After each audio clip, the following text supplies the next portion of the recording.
alam mo, Castro,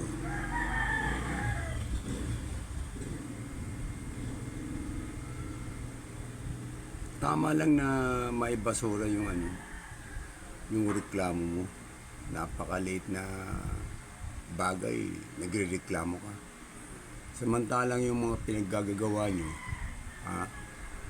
nangingidnap kayo ng mga kabataan, dinadala nyo sa bundok. Hindi lang ikaw, marami kayo. Okay lang sa inyo yun.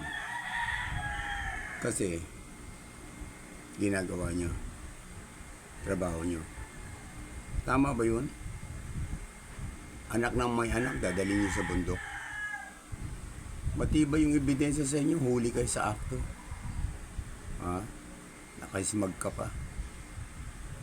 Dapat sa'yo, nakakulong na eh. Sabi mo takot na takot ka dahil sa pagbabanta sa'yo. Naku, matatakot ka? Kidnapper ka? Ikaw nga yung nagdadala ng mga kabataan, dapat nga kami ang matakot sa'yo. Hanggat nandiyan kayo sa Kongreso, hindi kami mapapalagay. Marami pa kayong makikidnap na kabataan. Mga apo namin na pinag-aaral. Pinaghihirapan namin yan na makatapos sila, mag-aral sila, para magkaroon ng magandang kinabukasan. Tapos, gagawing MPA.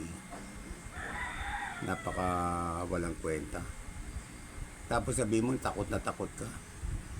Hindi kayo makatulog ng pamilya mo. No? Para kayong mga walang alam Grabe ka. Hindi tama yung ginagawa mo, Astro. Dapat kayo mawala dyan sa Kongreso. Dati yung Kongreso na yan, sikat na sikat yan. Pinapanood ko pa yan eh. Hangang-hanga ako dyan. Ang gaganda ng mga nila dyan. Adikain, mga pinaglalaban. Nung pumasok kayo, grabe. Simula nang mamatay itong pinuno nyo eh. Lalong gumugulo eh. Parang gusto mo yata, ikaw papalit sa pinuno nyo eh. Hindi ubra yun, Castro. Walang kakwenta-kwenta. Mabuti pa, manahimik na lang kayo. Magrereklamo kayo sa ICC. Sasabihin nyo, yung mga Duterte, ganito. Mga rebelde yun eh. Rebelde sa magulang. Yung mga magulang nun, hindi nila gusto na magkaganon ng mga anak nila. Dahil sa talamak na yung droga, talamak na yung mga gawain ng mga kabataan na napapabayaan ng mga pamilya, napapabayaan ng gobyerno. Hindi na susuportahan maigi. Yan, naging ganyan, naging akyat bahay, kidnap for ransom, ganyan ang ginagawa nila. Yun na nakakatakot. Pero mo, inubos ni Duterte yung mga rebelde. Inubos niya yung mga drug, war on drug. Excuse me, babe.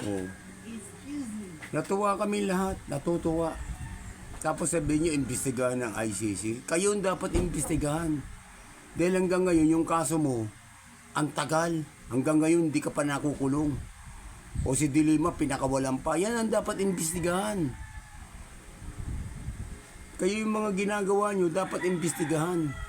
Ang daming nagtuturo sa inyo ng mga dati nyo kasama sa Kongres, sa Senado. Dapat ipatawag ka eh. Di ba? Hindi ka dapat kasuhan, ipatawag ka at ikulong kagad. Dahil mga nakakatakot kayo yung mga hindi dapat pagkatiwalaan eh. Para kayong hindi mga Pilipino. Anong lahi ba kayo? Ba't kayo ganyan? Ang dami niyong niloko. Nagsigaw-sigaw ka lang sa kalsada, napunta ka na dyan sa Kongreso. Hindi naman kayo binoto ng tao Mga appointees lang kayo Mga party list lang kayo eh. Kaya may pakana ng party list para makapasok kayo sa Kongreso dahil kayo, kung tatakbo kayo para maging kongresista, wala. Napaka-imposible. Tapos kayo nang gugulo dyan, pati yung mga kasama dyan na matitino, nadadamay na. Sira-sira na ang Kongreso, napakapangit na. Gagagawa nyo. Hindi namin malaman kung yung 4 kayo o 5 kayo nandiyan dyan sa Kongreso na mga tiwali. Nadadamay na yung iba eh. Sasabihin mo, nakakatakot ka. Nakakatakot na takot kayo. Ikaw matatakot. MPA ka. Pambira ka. Umayos kayo dyan sa Kongreso. Umayos kayo dyan, matatapos din yan. Ha? Darating din ang panahon, papasok ka sa loob. Babalik kayo ng dilima. Yan kayo dapat imbestigahan ng ICC. Dahil yung ICC, pagka nag-imbestiga yan, lahat na makakausap niya, natutuwa sa mga Duterte, sa mga ginawa nila. Hindi nyo kayang gawin. Kahit sinong namumuno dyan, hindi kayang gawin yung ginawa ni Duterte. Isipin mo, lockdown.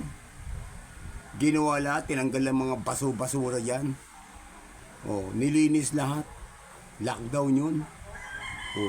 Kayo, anong ginawa nyo? Daldal lang kayong daldal, nga. Yung mga laway nyo, talsikan sa kadadaldal na wala naman kayong trabaho. Puro lang magdaldal. Wala naman kayong mga pakinabang. Umayos kayo. Pag-isipan mo maigi kung tama yung ginagawa mo. Hindi ka na nahiya sa mga kapitbahay mo, sa mga pamilya mo, sa mga nasusupal pala mo sila ng pera. Kaya natatakpan na yung mga kalokohan mo. Maawa kayo sa taong bayan. Mahiya kayo. Hindi kayo tatanggapin sa impyerno. Mas masahol pa kayo sa kanila eh. Sila patukso-tukso lang kayo. Personal lang ginagawa nyo. Mga wala kayong kwenta.